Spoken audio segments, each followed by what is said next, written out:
Hello दोस्तों, ਅੱਜ ਆਪਾਂ जो गल कर रहे हैं अपने 8वीं क्लास के 6वें चैप्टर वर्ग ਅਤੇ वर्गमूल की गल कर रहे हैं। सिलेबस रिड्यूस हो चुका, पेपर स्टाइल चेंज हो चुके हैं, तो ਆਪਾਂ ਨੂੰ नहीं समझ आ रहा किस टाइप के क्वेश्चन एग्जाम च आएंगे। सारे लैक्चरस ਆਪਾਂ क्वेश्चनस ਨੂੰ ਇੱਥੇ डिस्कस करांगे। ਇਸ ਦੇ ਵਿੱਚ ਆਪਣੇ ਕੋਲੇ दो तरह के क्वेश्चन आने हैं, 1 अंक का ਅਤੇ 2 अंक का। वर्ग ਅਤੇ वर्गमूल जो क्वेश्चन आने दो टाइप से आने हैं। 1 अंक ਦੇ ਵਿੱਚ ਮਲਟੀਪਲ ਆ ਸਕਦੇ ਆ, ਫਿਲਅਪਸ ਆ ਸਕਦੀਆਂ ਨੇ, ਟਰੂ ਫਾਲਸ ਆ ਸਕਦੇ ਆ, ਤੇ 2 अंक ਦੇ ਵਿੱਚ ਆਪਣੇ ਕੋਲ ਇੱਕ ਸਿੰਪਲ ਕੁਐਸਚਨਸ ਬਣਦਾ ਹੈ। ਇਹਦੇ ਵਿੱਚ ਸਭ ਤੋਂ ਇੰਪੋਰਟੈਂਟ ਚੀਜ਼ ਜੋ ਤੁਸੀਂ ਧਿਆਨ ਰੱਖਣੀ ਹੈ, ਕਿਉਂਕਿ ਜੋ ਪੇਪਰ ਹੈ ਨਾ ਬੇਸਿਕਲੀ ਆਪਣਾ ਲਰਨਿੰਗ ਆਊਟਕਮ ਬੇਸਡ ਆਣਾ ਹੈ, ਤਾਂ 1 अंक ਦੇ ਕੁਐਸਚਨ ਜਿਹੜੀਆਂ ਇਹਨਾਂ ਦੀਆਂ ਪ੍ਰੋਪਰਟੀਜ਼ ਨੇ, ਗੁਣ ਹੈ, ਆਪਣੀ ਬੁੱਕ 'ਚ 7-8 ਪ੍ਰੋਪਰਟੀਜ਼ ਨੇ, ਇਹਨਾਂ ਦੇ ਗੁਣ ਹੈ, ਉਸ ਨਾਲ ਕੰਸਰਨ ਕੁਐਸਚਨ ਦੇ ਬਹੁਤ ਚਾਂਸ ਹੈ ਐਗਜ਼ਾਮ ਚ ਆਉਣ ਦੇ। ਆਪਾਂ ਉਹਨਾਂ ਤੇ ਡਿਸਕਸ ਕਰਦੇ ਹਾਂ। ਸਭ ਤੋਂ ਪਹਿਲਾਂ ਕੀ ਹੈ, ਦੇਖੋ ਜਦੋਂ ਆਪਾਂ ਕਿਸੇ ਵੀ ਸੰਖਿਆ ਦਾ ਵਰਗ ਕਰਦੇ ਆ, 1 ਦਾ ਵਰਗ 1, ਮੈਂ ਸਿਰਫ ਇਕਾਈ ਦਾ ਅੰਕ ਲਿਖ ਰਿਹਾ ਪਿੱਛੇ, ਸਿਰਫ ਇਕਾਈ ਅੰਕ। 2 ਦਾ ਵਰਗ 4, 3 ਦਾ ਵਰਗ 9, 4 ਦਾ ਵਰਗ ਕਰਾਂਗੇ 16, ਪਿੱਛੇ 6 ਆ ਗਿਆ। 5 ਦਾ ਵਰਗ ਕਰਾਂਗੇ 25, ਪਿੱਛੇ 5 ਆ ਗਿਆ। 6 ਦਾ ਵਰਗ ਕਰਾਂਗੇ 36, ਪਿੱਛੇ 6 ਆ ਗਿਆ। 7 ਦਾ ਵਰਗ ਕਰਾਂਗੇ 49, ਪਿੱਛੇ 9 ਆ ਗਿਆ। 8 ਦਾ ਵਰਗ ਕਰਾਂਗੇ 64, ਪਿੱਛੇ 4 ਆ ਗਿਆ। 9 ਦਾ ਵਰਗ ਕਰਾਂਗੇ 81, ਪਿੱਛੇ 1 ਆ ਗਿਆ। ਤਾਂ ਧਿਆਨ ਨਾਲ ਚੈੱਕ ਕਰਕੇ ਦੇਖੋ, ਇਹਨਾਂ ਦਾ ਸੇਮ ਹੈ, ਇਹਨਾਂ ਦਾ ਸੇਮ ਹੈ, ਇਹਨਾਂ ਦਾ ਸੇਮ ਹੈ, ਇਹਨਾਂ ਦਾ ਸੇਮ ਹੈ। ਮਤਲਬ 1 ਅਤੇ 9 ਦਾ ਸੇਮ ਹੈ, 2 ਅਤੇ 8 ਦਾ ਸੇਮ ਹੈ, 3 ਅਤੇ 7 ਦਾ ਸੇਮ ਹੈ, 4 ਅਤੇ 6 ਦਾ ਸੇਮ ਹੈ। अगर एक स्पैशलिटी देखोगे, दोहां का जोड़ 10 आ रहा है। देखो 1 ਤੇ 9 10, 2 ਤੇ 8 10, 3 ਤੇ 7 10, 4 ਤੇ 6 10। ਤਾਂ ਇਹਦਾ ਮਤਲਬ ਇੱਕ ਸੰਖਿਆ ਤੋਂ ਜੋ 10 ਚੋਂ ਘਟਾਵਾਂਗੇ ਉਹਨਾਂ ਦੇ ਸਾਰਿਆਂ ਦੇ ਇਕਾਈ ਦੇ ਅੰਕ ਕੀ ਆਣਗੇ, ਸੇਮ ਆਣਗੇ। ਤਾਂ ਐਗਜ਼ਾਮ 'ਚ ਕੁਐਸਚਨ ਇੱਕ ਆ ਸਕਦਾ ਹੈ ਕਿਸ ਟਾਈਪ ਦਾ, ਤੁਹਾਨੂੰ ਇੱਕ ਵੱਡੀ ਸੰਖਿਆ ਦੇ ਦੇਣਗੇ, ਲਿਖਣ ਨੂੰ ਜੋ ਮਰਜ਼ੀ ਲਿਖ ਸਕਦੇ ਆ, ਕਹਿੰਦੇ ਇਹਦੇ ਜਿਹੜੇ ਵਰਗ ਦਾ ਇਕਾਈ ਦਾ ਅੰਕ ਦੱਸੋ। ਹੁਣ ਦਿਮਾਗ 'ਚ ਕੀ ਹੁੰਦਾ, ਆਪਾਂ ਇਹਨੂੰ ਸੋਲਵ ਕਰੀਏ, ਲੋੜ ਨਹੀਂ ਸੋਲਵ ਕਰਨ ਦੀ, ਕੱਲਾ ਇਕਾਈ ਦਾ ਅੰਕ ਪੁੱਛਣਗੇ। ਜਿਵੇਂ ਕੁਐਸਚਨ ਇਹ ਆ ਗਿਆ, ਇਕਾਈ ਦਾ ਅੰਕ ਕਿੰਨਾ ਇੱਥੇ 8, 8 ਦਾ ਵਰਗ ਕੀਤਾ 64, ਤਾਂ ਕਿੰਨਾ ਆਂਸਰ ਆ ਗਿਆ, 4 ਆ ਗਿਆ। ਇੰਨਾ ਵੱਡੇ ਕੁਐਸਚਨ ਦੇ ਲਿਜਾਣ ਦੀ ਲੋੜ ਆਪਾਂ ਨੂੰ ਨਹੀਂ ਹੈਗੀ, ਆਪਾਂ ਸਿੱਧਾ ਹੀ ਇਹਨੂੰ ਹੱਲ ਕਰ ਸਕਦੇ ਹਾਂ। ਤਾਂ ਦੇਖੋ ਉਸ ਤੋਂ ਬਾਅਦ ਜਿਹੜੇ ਵਰਗ ਕੀਤੇ ਆਪਾਂ, ਉਹਨਾਂ ਦੇ ਇਕਾਈ ਦੇ ਅੰਕ ਕਿਹੜੇ ਕਿਹੜੇ ਨੇ, ਹੁਣ ਮੈਂ ਉਹਨਾਂ ਨੂੰ ਲਿਖ ਰਿਹਾ। ਜਾਂ ਤਾਂ 1 ਹੈ, ਜਾਂ 4 ਹੈ, ਜਾਂ 5 ਹੈ, ਜਾਂ 6 ਹੈ, ਜਾਂ 9 ਹੈ। ਤਾਂ ਇਹਦਾ ਮਤਲਬ ਜੇ ਕਿਸੇ ਸੰਖਿਆ ਦੇ ਪਿੱਛੇ 2 ਆ ਗਿਆ, 3 ਆ ਗਿਆ, 7 ਆ ਗਿਆ, 8 ਆ ਗਿਆ, ਮਤਲਬ ਕਿਸੇ ਸੰਖਿਆ ਦੇ ਇਕਾਈ ਦੇ ਅੰਕ ਇਹਨਾਂ ਚਾਰਾਂ ਚੋਂ ਕੋਈ ਵੀ ਆ ਗਏ ਤਾਂ ਇਹ ਕਲੀਅਰ ਹੈ, ਉਹ ਵਰਗ ਹੁੰਦੀ ਨਹੀਂ ਹੈਗੀ, ਉਹ ਵਰਗ ਹੀ ਨਹੀਂ ਹੈਗੀ। ਇਹ ਆ ਗਏ ਤਾਂ ਹੋ ਵੀ ਸਕਦਾ, ਹੋ ਵੀ ਨਹੀਂ, ਉਹ ਚੈੱਕ ਕਰਕੇ ਪਤਾ ਲੱਗੂਗਾ। ਲੇਕਿਨ ਜਦੋਂ ਇਹ ਆ ਗਏ ਤਾਂ ਡੈਫੀਨੇਟਲੀ ਹੋ ਗਿਆ, ਤਾਂ ਹੈ ਹੀ ਨਹੀਂ। ਕੁਐਸਚਨ ਕੀ ਆ ਗਿਆ, ਦੇਖੋ 4 5 6 7 8 9 2। ਕੀ ਇਹ ਕਿਸੇ ਸੰਖਿਆ ਦਾ ਵਰਗ ਹੈ?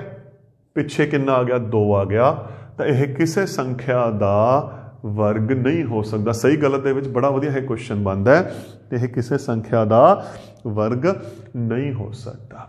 ਇਹ ਦੂਸਰੀ ਪ੍ਰੋਪਰਟੀ ਹੈ। ਥਰਡ ਤੇ ਆਪਾਂ ਗੱਲ ਕਰੀਏ, ਆਹ ਟਾਂਕ ਹੈ, ਆਹ ਟਾਂਕ ਸੰਖਿਆ, ਆਹ ਟਾਂਕ ਸੰਖਿਆ, ਆਹ ਟਾਂਕ ਸੰਖਿਆ, ਆਹ ਟਾਂਕ ਸੰਖਿਆ, ਬਾਕੀ ਜਿਸਤ ਹੈ। ਜਦੋਂ ਟਾਂਕ ਦਾ ਵਰਗ ਕੀਤਾ ਤਾਂ ਉਹ ਵੀ ਟਾਂਕ ਸੰਖਿਆ ਆਈ। ਦੇਖੋ 1 ਦੇ ਵਰਗ 'ਚ 1 ਆਇਆ, 3 'ਚ 9 ਆਇਆ, 5 'ਚ 25 ਆਇਆ, 7 'ਚ 9 ਆਇਆ, 9 'ਚ 1 ਆਇਆ। ਤਾਂ ਇਹਦਾ ਮਤਲਬ ਕੀ ਹੋਇਆ, ਟਾਂਕ ਵਾਲੀ ਸੰਖਿਆ ਦੇ ਵਰਗ ਦੇ ਜੋ ਵਰਗ ਹੋਊਗਾ ਉਹ ਵੀ ਕੀ ਹੈ, ਟਾਂਕ ਵਾਲੀ ਸੰਖਿਆ, ਅਤੇ ਜਿਸਤ ਵਾਲੀ ਸੰਖਿਆ ਦਾ ਵਰਗ ਕੀ ਹੋਊਗਾ, ਜਿਸਤ ਸੰਖਿਆ। ਅਗਲੀ ਪ੍ਰੋਪਰਟੀ ਇਹ ਹੈ ਕਿ ਟਾਂਕ ਸੰਖਿਆ ਦਾ ਜਿਹੜਾ ਵਰਗ ਹੈ ਉਹ ਟਾਂਕ ਸੰਖਿਆ ਹੋਣਾ, ਜਿਸਤ ਸੰਖਿਆ ਦਾ ਜਿਹੜਾ ਵਰਗ ਹੈ ਉਹ ਜਿਸਤ ਸੰਖਿਆ ਹੋਣਾ। ਨੈਕਸਟ ਆਪਣੀ ਪ੍ਰੋਪਰਟੀ ਆ ਬਣ ਚੁੱਕੀ ਹੈ। ਇਸ ਤੋਂ ਬਾਅਦ ਹੁਣ ਮੈਂ 10 ਤੇ ਗੱਲ ਕਰ ਰਿਹਾ। 10 ਦਾ ਵਰਗ ਕੀਤਾ 100। ਤੁਸੀਂ 10 ਦੇ ਨਾਲ ਕੋਈ ਵੀ ਹੋਰ ਇੱਕ ਇਹਦਾ 10 ਦਾ ਮਲਟੀਪਲ ਲੈ ਲਓ। ਦੇਖੋ 400, 900, 1600। अगर मैं 100 का वर्ग करूंगा ये आ गया 10,000, 500 का करूंगा ये आ गया 2,50,000। तो है कि आ वर्ग है, ਇੱਥੇ ਸਿਫਰਾਂ ਦੀ ਗਿਣਤੀ ਦੇਖੋ 2 ਹੈ, ਇੱਥੇ 4 ਹੈ, ਇਸੇ ਤਰੀਕੇ 1000 ਦਾ ਕਰਾਂਗੇ 6 ਆਜੂ। ਤਾਂ ਜਦੋਂ ਕਿਸੇ 10 ਦੇ ਮਲਟੀਪਲ ਦਾ ਵਰਗ ਕਰਦੇ ਆ ਤਾਂ ਜਿਹੜੀ ਸਿਫਰਾਂ ਦੀ ਗਿਣਤੀ ਹੈ ਉਹ ਹਮੇਸ਼ਾ ਕੀ ਹੋਊਗੀ, ਜਿਸਤ ਸੰਖਿਆ ਹੋਣੀ ਹੈ। ਜਿਵੇਂ ਤੁਹਾਡੇ ਕੋਲ ਪਿਆ, ਜਿਵੇਂ ਕੁਐਸਚਨ ਆ ਗਿਆ ਦੇਖੋ 40300 ਦਾ ਵਰਗ, ਉਰੇ ਪਿੱਛੇ 2 ਜ਼ੀਰੋਆਂ ਨੇ ਤਾਂ ਕਿੰਨਾ ਆंसर ਆ ਜਾਊਗਾ ਪਿੱਛੇ। ਫਿਰ ਜੋ ਸੋਲਵ ਕਰਾਂਗੇ ਕਿੰਨੀਆਂ ਜ਼ੀਰੋ ਆਣਗੀਆਂ, 4 ਆਣਗੀਆਂ, ਤਾਂ ਪਿੱਛੇ 4 ਸਿਫਰਾਂ ਆਪਣੇ ਕੋਲੇ ਆਣਗੀਆਂ। ਤਾਂ ਜਦੋਂ ਕੋਈ ਵੀ 10 ਦੇ ਮਲਟੀਪਲ ਦਾ ਵਰਗ ਕਰਾਂਗੇ ਤਾਂ ਜਿਹੜੀ ਸਿਫਰਾਂ ਦੀ ਸੰਖਿਆ ਆਊਗੀ ਉਹ ਕੀ ਆਊਗੀ, ਉਹ ਇੱਕ ਜਿਸਤ ਸੰਖਿਆ ਆਣੀ ਹੈ। ਨੈਕਸਟ ਆਪਾਂ ਕੁਐਸਚਨ ਹੈ ਜੋ ਨੈਕਸਟ ਤੇ ਗੱਲ ਕਰਦੇ ਹਾਂ, ਇੱਕ ਬੜਾ ਇੰਪੋਰਟੈਂਟ ਕੁਐਸਚਨ ਹੈ। ਮੈਂ ਛੋਟੀ ਉਦਾਹਰਨ ਲੈ ਕੇ ਚੱਲ ਰਿਹਾ। 3 ਦਾ 2 ਅਤੇ 4 ਦੀ 2 ਵਿਚਕਾਰ ਸੰਖਿਆਵਾਂ ਕਿਹੜੀਆਂ ਕਿਹੜੀਆਂ? ਤੀਓ 9, ਚੌਕਮ ਚੌਕੀ 16, ਤੇ ਵਿੱਚ ਕਿਹੜੀਆਂ ਕਿਹੜੀਆਂ ਹੋ ਗਈਆਂ 10, 11, 12, 13, 14, 15, ਮਤਲਬ ਉਹਦੇ ਵਿਚਕਾਰ 6 ਸੰਖਿਆਵਾਂ ਆ ਗਈਆਂ। ਸੇਮ ਅਗਰ ਆਪਾਂ 4 ਦੀ 2 ਅਤੇ 5 ਦੀ 2 ਵਿਚਕਾਰ ਕਰਾਂਗੇ, ਚੌਕਮ ਚੌਕੀ 16, 5 5 25, ਗਿਣ ਕੇ ਦੇਖੋ ਸੋਲਵ, ਇਹ 8 ਆਣਗੀਆਂ। ਤਾਂ ਕੀ ਹੁੰਦਾ ਹੈ, ਜਦੋਂ 2 ਲਗਾਤਾਰ ਸੰਖਿਆਵਾਂ ਦਾ ਵਰਗ ਹੋਵੇ ਤਾਂ ਜਿਹੜੇ ਉਹਦੇ ਵਿਚਕਾਰ ਸੰਖਿਆਵਾਂ ਹੁੰਦੀਆਂ, ਜਿਹੜੀ ਪਹਿਲੀ ਸੰਖਿਆ ਉਹਦਾ ਦੁੱਗਣਾ ਹੁੰਦੀਆਂ ਨੇ। ਦੇਖੋ 6 3 ਦਾ ਦੁੱਗਣਾ ਹੋ ਗਿਆ, 8 4 ਦਾ ਹੋ ਗਿਆ। ਤਾਂ ਅਗਰ ਮੈਂ ਕਹਾਂ 10 ਦੀ 2 ਅਤੇ 11 ਦੀ 2 ਵਿਚਕਾਰ ਸੰਖਿਆਵਾਂ ਦੀ ਗਿਣਤੀ ਕਿੰਨੀ ਹੋਊਗੀ? ਹੁਣ ਕਿੱਥੇ ਦਾ ਇਹਨੂੰ ਹੱਲ ਕਰਕੇ ਦੇਖਾਂਗੇ, ਨਹੀਂ ਸਿੱਧਾ ਦੇਖੋ। ਪਹਿਲੀ ਛੋਟੀ ਸੰਖਿਆ 10 ਹੈ, ਇਹਦਾ ਦੁੱਗਣਾ ਕਰ ਦੋ, 10 ਦੂਣਾ 20। 24 ਦੀ 2 ਅਤੇ 25 ਦੀ 2 ਵਿਚਕਾਰ ਕਿੰਨੀਆਂ ਹੋਣਗੀਆਂ? 24 ਦਾ ਦੁੱਗਣਾ, 24 ਨੂੰ 2 ਨਾਲ ਗੁਣਾ ਕਰ ਦੋ, 48 ਹੋਣਗੀਆਂ। 50 ਦੀ 2 ਅਤੇ 51 ਦੀ 2 ਵਿਚਕਾਰ ਕਿੰਨੀਆਂ ਹੋਣਗੀਆਂ? 50 ਦਾ ਦੁੱਗਣਾ ਕਰ ਦੋ, ਕਿੰਨਾ ਆਂਸਰ ਆ ਗਿਆ? 100 ਆ ਗਿਆ। ਤਾਂ ਫਾਰਮੂਲਾ ਕੀ ਹੈ? n ਦੀ 2 ਅਤੇ n plus 1 ਦੀ ਘਾਤ 2 ਵਿਚਕਾਰ ਸੰਖਿਆਵਾਂ ਦੀ ਜਿਹੜੀ ਗਿਣਤੀ ਹੈ ਉਹ ਛੋਟੀ ਸੰਖਿਆ ਦਾ ਦੁੱਗਣਾ ਹੁੰਦਾ ਹੈ। ਕਿੰਨੀ ਹੁੰਦੀ ਹੈ? 2n ਹੁੰਦੀ ਹੈ। ਨੈਕਸਟ ਪ੍ਰੋਪਰਟੀ ਹੈ, ਦੇਖੋ ਧਿਆਨ ਨਾਲ, 1 ਤੇ 3 ਨੂੰ ਜੋੜਿਆ 4, ਕੱਲੀਆਂ ਟਾਂਕ ਸੰਖਿਆਵਾਂ ਨੂੰ ਜੋੜ ਰਿਹਾ ਮੈਂ 9, ਕੱਲੀਆਂ ਟਾਂਕ ਸੰਖਿਆਵਾਂ ਨੂੰ 16, 25। ਇੱਥੇ ਕੀ ਕੀਤਾ? ਪਹਿਲੀਆਂ 2 ਨੂੰ ਜੋੜਿਆ, ਫਿਰ ਪਹਿਲੀਆਂ 3 ਜੋੜੀਆਂ, ਪਹਿਲੀਆਂ 4 ਜੋੜੀਆਂ, ਪਹਿਲੀਆਂ 5 ਜੋੜੀਆਂ। ਜਦੋਂ ਪਹਿਲੀਆਂ 2 ਜੋੜੀਆਂ 4 ਆ ਗਿਆ, 2 ਦੀ ਘਾਤ 2। ਪਹਿਲੀਆਂ 3 ਜੋੜੀਆਂ, 3 ਦੀ ਘਾਤ 2। ਪਹਿਲੀਆਂ 4 ਜੋੜੀਆਂ, ਪਹਿਲੀਆਂ 5 ਜੋੜੀਆਂ। ਤਾਂ ਫਿਰ ਇਹਦਾ ਮਤਲਬ ਫਾਰਮੂਲਾ ਕੀ ਹੈ? ਪਹਿਲੀਆਂ n ਟਾਂਕ ਸੰਖਿਆਵਾਂ ਦਾ ਜੋੜ ਕਿਹਦੇ ਬਰਾਬਰ ਹੈ? n ਦੀ 2 ਦੇ। ਤਾਂ ਇੱਥੇ ਆਪਾਂ ਨੂੰ ਇਹਨੂੰ ਹੱਲ ਕਰਨ ਦੀ ਲੋੜ ਹੈ ਹੀ ਨਹੀਂ, ਆਪਾਂ ਸਿੱਧਾ ਕੀ ਕਰ ਸਕਦੇ ਹਾਂ, ਇੱਥੇ ਰਿਜ਼ਲਟ ਨੂੰ ਪਤਾ ਕਰ ਸਕਦੇ ਹਾਂ।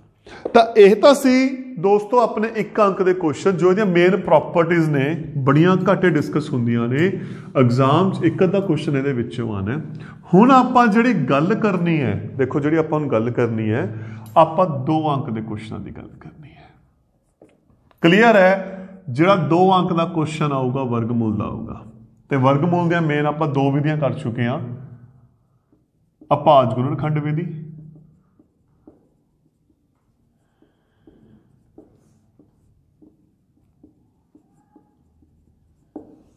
ਨੰਬਰ 2, ਕਿਹੜੀ ਵਿਧੀ ਕਰ ਚੁੱਕੇ ਹਾਂ? ਵੰਡ ਵਿਧੀ ਕਰ ਚੁੱਕੇ ਹਾਂ। ਹੁਣ ਆਪਾਂ ਫਿਰ ਕੀ ਕਰੀਏ? ਆਪਾਂ ਇਹਨੂੰ ਸੋਲਵ ਕਰੀਏ, ਕੁਝ ਐਗਜ਼ਾਮਪਲਾਂ ਤੇ ਡਿਸਕਸ ਕਰੀਏ, ਕੁਐਸਚਨਾਂ ਨੂੰ ਕੀ ਕਰੀਏ? ਹੱਲ ਕਰੀਏ। ਛੋਟਾ ਜਿਹਾ ਕੁਐਸਚਨ ਹੈ, ਦੇਖੋ ਵਰਗਮੂਲ। ਫਿਲਹਾਲ ਪਹਿਲਾਂ ਆਪਾਂ ਪਹਿਲੀ ਵਿਧੀ ਤੇ ਗੱਲ ਕਰ ਰਹੇ ਹਾਂ, ਅਭਾਜ ਗੁਣਨਖੰਡ ਦੀ।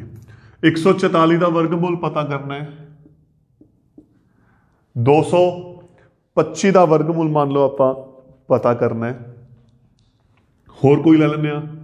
784 ਦਾ ਆਪਾਂ 3 ਸੰਖਿਆਵਾਂ ਲੈ ਰਹੇ ਹਾਂ, ਵਰਗਮੂਲ ਪਤਾ ਕਰਨਾ ਹੈ। ਜੋਟੇ ਵਾਲੀ ਸੰਖਿਆ ਹੈ, 2 ਦੇ ਪਹਾੜ ਤੇ ਵੰਡੇਗੀ, 7 ਦੂਣੀ 14, 2 ਦੂਣੀ 4, ਫਿਰ 2 ਤੇ ਵੰਡੇਗੀ, 3 ਦੂਣਾ 6, 1 ਬਚ ਗਿਆ 12, 6 ਦੂਣੀ 12, 2 ਤੇ ਗਿਆ 18, 2 ਤੇ ਗਿਆ 9, 3 ਤੇ ਗਿਆ 3। ਤਾਂ ਫਿਰ 144 ਕਿਹਦੇ ਬਰਾਬਰ ਆ ਗਿਆ?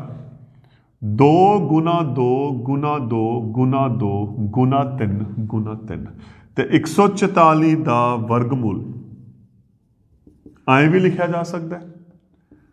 ਆ ਸਿੰਬਲ ਹੈ ਜੋ ਨਿਸ਼ਾਨ ਹੈ ਇਹ ਵੀ ਇਹਦਾ ਹੈ। ਤਾਂ ਫਿਰ ਕੀ ਹੋਊਗਾ?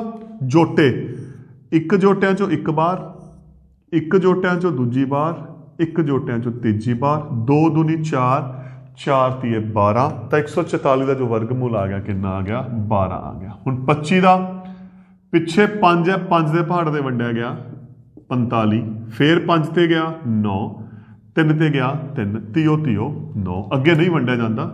ਤਾਂ 225 ਆ ਗਿਆ 5 ਗੁਣਾ 5 ਗੁਣਾ 3 ਗੁਣਾ 3 ਤੇ 225 ਦਾ ਵਰਗਮੂਲ, ਇੱਕ ਜੋਟੇ ਚੋਂ ਇੱਕ ਬਾਰ, ਇੱਕ ਜੋਟੇ ਚੋਂ ਇੱਕ ਬਾਰ, 5 ਤੀਏ 15। ਆਪਣੇ ਕੋਲ 225 ਦਾ ਜੋ ਵਰਗਮੂਲ ਆ ਗਿਆ 15 ਆ ਗਿਆ।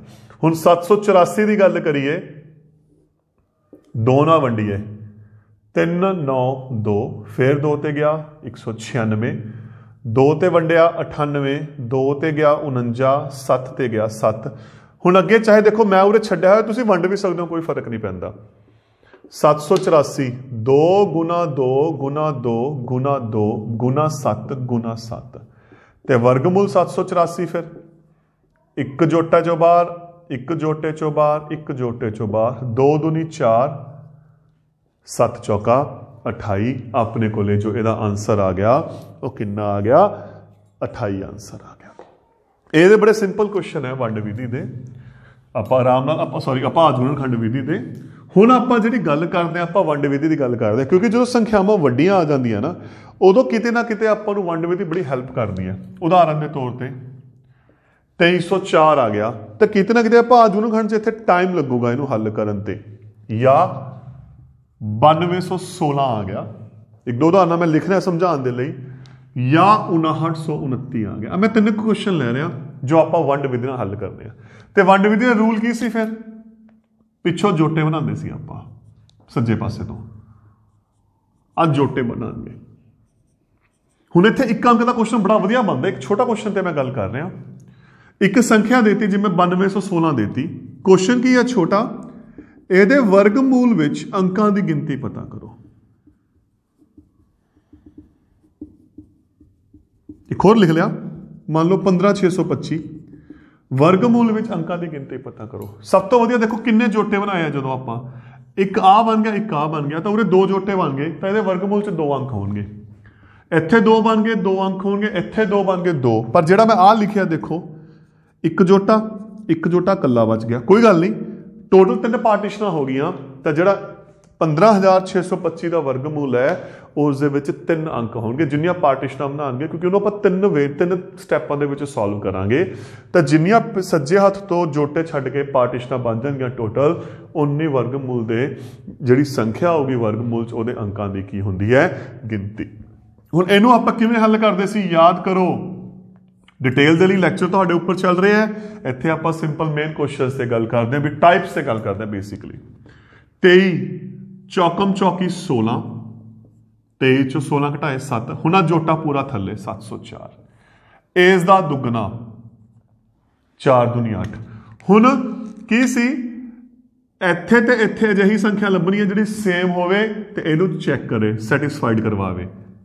8 ਆ ਜਾਊਗਾ, ਚੈੱਕ ਕਰਕੇ ਦੇਖਿਓ। 88 ਦੀ ਜਦੋਂ 8 ਨਾਲ ਗੁਣਾ ਕਰਾਂਗੇ 704 ਆ ਜੂ। ਤਾਂ ਇਹਦਾ ਮਤਲਬ 2304 ਦਾ ਜਿਹੜਾ ਵਰਗਮੂਲ ਹੈ ਉਹ ਕਿੰਨਾ ਆ ਗਿਆ? 48 ਆ ਚੁੱਕਿਆ। ਸੇਮ ਅੱਗੇ 9216 ਹੈ, ਆਪਾਂ ਹੱਲ ਕਰਦੇ ਹਾਂ। ਕਿਹੜਾ ਜੋਟਾ ਦੇ ਰਿਹਾ? 9 9 81, 1 1 16। ਦੁੱਗਣਾ ਕਰੀਏ, 9 दूनी 18। ਹੁਣ ਇੱਥੇ ਆਪਾਂ ਇੱਕ ਸੰਖਿਆ ਇਹੋ ਜਿਹੀ ਲੱਭਣੀ ਹੈ ਜਿਹੜੀ ਇਹਨੂੰ ਕੀ करे? सॉल्व करे। देखते हैं, देखो मैं ले 18 है, 6 ਦੀ 6 ਨਾਲ ਕਰਕੇ ਦੇਖਿਓ। 6 कम 6 की 36, 3 सॉल्व करोगे आ जाऊगा। तो यदि 6 ਨਾਲ गुना करांगे 1116। तो फिर 9216 ਦਾ ਜਿਹੜਾ ਵਰਗਮੂਲ ਹੈ ਉਹ ਕਿੰਨਾ ਆ ਗਿਆ? 96 ਆ ਗਿਆ, 96 ਆ ਗਿਆ। ਸੇਮ ਇੱਥੇ ਗੱਲ ਕਰਦੇ ਆ। ਕਿਹੜਾ ਜੋਟਾ ਦੇ ਰਿਹਾ? 7 7 49, ਕਿਉਂਕਿ 8 8 64 ਇਹਦਾ ਵੱਡਾ ਹੋ ਗਿਆ। ਘਟਾਇਆ 10, ਇਹ ਓਵੇਂ ਦਾ ਓਵੇਂ। 7 दूनी 14, 2 ਨਾਲ ਆਪਾਂ ਗੁਣਾ ਕਰਦੇ ਹੁੰਦੇ ਆ। ਇੱਥੇ ਤੇ ਇੱਥੇ ਜਿਹੜੀ ਸੰਖਿਆ ਲੱਭਾਂਗੇ ਉਹ 7 ਆ ਜੂ, ਕਿਉਂਕਿ ਜੋ 7 ਨਾਲ ਇਹਨੂੰ ਕਰੋਗੇ ਸੋਲਵ ਤਾਂ ਇਹ ਸੋਲਵ ਹੋ ਜੂ। ਤਾਂ ਅੰਡਰ 5929 ਦਾ ਜਿਹੜਾ ਆਂਸਰ ਹੈ ਉਹ ਕਿੰਨਾ ਆ ਗਿਆ 77। ਇੱਕ ਜਿਹੜੀ ਮੈਂ ਸੰਖਿਆ ਲਿਖੀ ਸੀ 15625, ਆਪਾਂ ਉਹਨੂੰ ਵੀ ਸੋਲਵ ਕਰਦੇ ਵੀ ਕਿਵੇਂ ਉਹਦੇ 3 ਅੰਕ ਬਣਨਗੇ। ਦੇਖੋ ਜਿਹੜੀ ਆਪਾਂ ਗੱਲ ਕੀਤੀ ਸੀ ਇੱਥੇ 2 ਬਣ ਗਏ, ਇੱਥੇ 2 ਬਣ ਗਏ, ਇੱਥੇ 2 ਬਣ ਗਏ, 3 ਪਿੱਛੋਂ ਜੋਟਾ ਜੋਟਾ, ਕੱਲਾ ਬਚ ਗਿਆ 1 ਏਕਮ 1 0 56, ਇਸ ਦਾ ਦੁੱਗਣਾ 2। ਹੁਣ ਇੱਥੇ ਕਿਹੜੀ ਸੰਖਿਆ ਆਊਗੀ 22 दूनी 44। मैं डायरेक्ट लिख रहा बिल्कुल, क्योंकि डिटेल एक्सप्लेनेशन ऊपर वीडियो चल रही है।